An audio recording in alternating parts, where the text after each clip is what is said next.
और आज मैं एक बहुत ही ब्यूटीफुल प्रॉमिस आपको मैं देना चाहता हूँ। मैं चाहता हूँ कि आज के प्रॉमिस को वो हर वो इतिहास में एक ऐसे शख्स की कहानी है जो हजारों सालों से लोगों को हैरान करती आई है।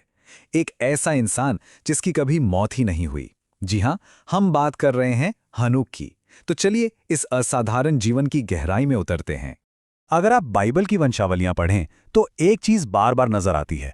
एक नाम आता है, उसकी उम्र बताई जाती है और फिर कहानी एक ही लाइन पर खत्म हो जाती है, और वो मर गया। ये एक तरह से इंसानी जिंदगी की सच्चाई की याद दिलाता है। लेकिन फिर हम हनोक तक पहुंचते हैं और ये पूरा पैटर्न टूट जाता है।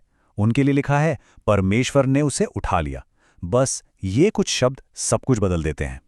तो सबसे बड़ा सवाल यही उठता है, आखिर क्यों?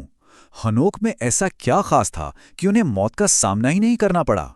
परमेश्वर ने उन्हें बाकी सबसे अलग क्यों चुना? यही वो सवाल है जो इस पूरी कहानी के दिल में है, और आइए इसी का जवाब ढूंढते हैं। इस रहस्य को सुलझाने के लिए हमें सबसे पहले ये समझना होगा कि हेनोक आखिर थे कौन, इतिहास में उनका क्या मुकाम था। तो देखिए, हनोक का वंश सीधा पहले इंसान आदम से जुड़ता है। वे आदम से 7वीं पीढ़ी में थे और उनके पिता का नाम यारेद था।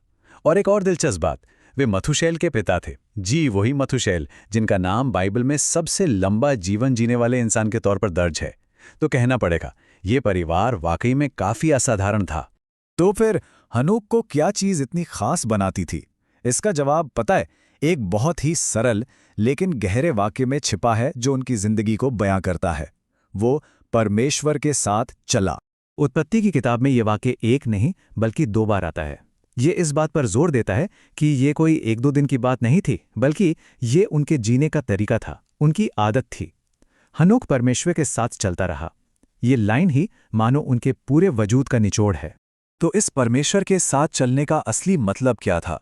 जाहिर है, ये कोई पार्क में टहलने जैसा नहीं था। इसका मतलब बहुत गहरा था। मतलब एक ऐसी जिंदगी जीना जो पूरी तरह से परमेश्वर की मर्जी के मुताबिक हो। इसका मतलब था लगातार प्रार्थना में रहना, सच्चाई के रास्ते पर चलना और जानबूझकर पाप से दूरी बनाए रखना। ये एक बहुत ही गहरी, निजी और समर्पित दोस्ती थी। और जो बात इसे और भी कमाल की बनाती है वो है उस वक्त का माहौल।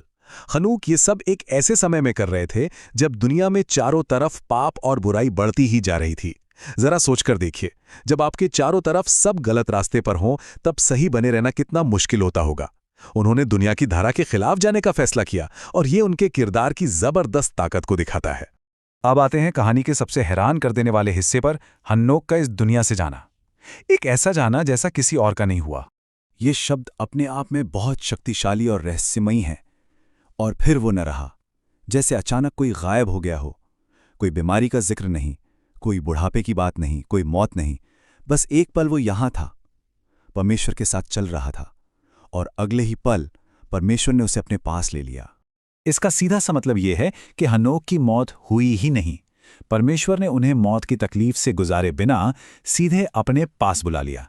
उन्हें जिंदा ही स्वर्ग में उठा लिया गया। ये एक ऐसा सम्मान था जो उनके और परमेश्वर के बीच के उस गहरे रिश्ते का सबूत है। लेकिन हेनोक की कहानी उनके जाने के साथ खत्म नहीं होती। उनकी विरासत, उनका असर नए नियम की किताबों में भी दिखाई देता है, जो उनकी जिंदगी के मायने को और भी गहरा कर देती है। सदियों बाद इब्रानियों की किताब इस राज से पर्दा उठाती है। वो साफ साफ बताती है कि हनोक के उठाए जाने की वजह उनका विश्वास था। ये उनका अटूट विश्वास ही था जिसने परमेश्वर को इतना खुश किया। इससे यह भी पता चलता है कि परमेश्वर के साथ चलना और विश्वास से जीना असल में एक ही बात है। सिर्फ इतना ही नहीं, यहूदा की किताब में हमें हनोक का एक और ही रूप देखने को मिलता है, एक भविष्यवक्ता का। वो सिर्फ चुपचाप एक पवित्र जिंदगी नहीं जी रहे थे, बल्कि वो हिम्मत के साथ आने वाले न्याय का ऐलान भी कर रहे थे। उन्होंने लोगों को चेतावनी दी कि प्रभु पापियों का न्याय करने आएगा। ये उनके किरदार में एक और परत जोड़ देता है। तो ठीक है, ये एक असाधारण कहानी है, लेकिन आज हमारे लिए इसमें क्या है? हनोक की हजारों साल पुरानी जिंदगी से हमें आज क्या प्रेरणा मिल सकती है? देखा जाए तो हेनोक की जिंदगी हमें 4 बड़ी बातें सिखाती है। पहला, परमेश्वर के साथ चलना, यानी हर दिन उसके साथ एक करीबी रिश्ता बनाना। दूसरा, विश्वास का जीवन, मतलब हर हाल में उस पर भरोसा रखना। तीसरा, एक पवित्र जीवन, यानी खुद को दुनिया की बुराइयों से अलग रखना। और चौथा, आज्ञाकारिता, यानी अपनी मर्जी को किसी बड़े मकसद के लिए सौंप देना। यही वो 4 खंभे थी जिन पर हेनोक की वो असाधारण जिंदगी टिकी थी। और आखिर में एक सवाल, आज की इस भाग दौड़ भरी मॉडर्न दुनिया में परमेश्वर के साथ चलने का असल में क्या मतलब हो सकता है? हनोक की कहानी सिर्फ एक पुरानी घटना नहीं है, ये एक चुनौती है, एक न्योता है कि हम भी एक गहरी और पर्पसफुल जिंदगी की संभावना के बारे में सोचें। वाकई में सोचने के लिए एक बहुत शक्तिशाली विचार है।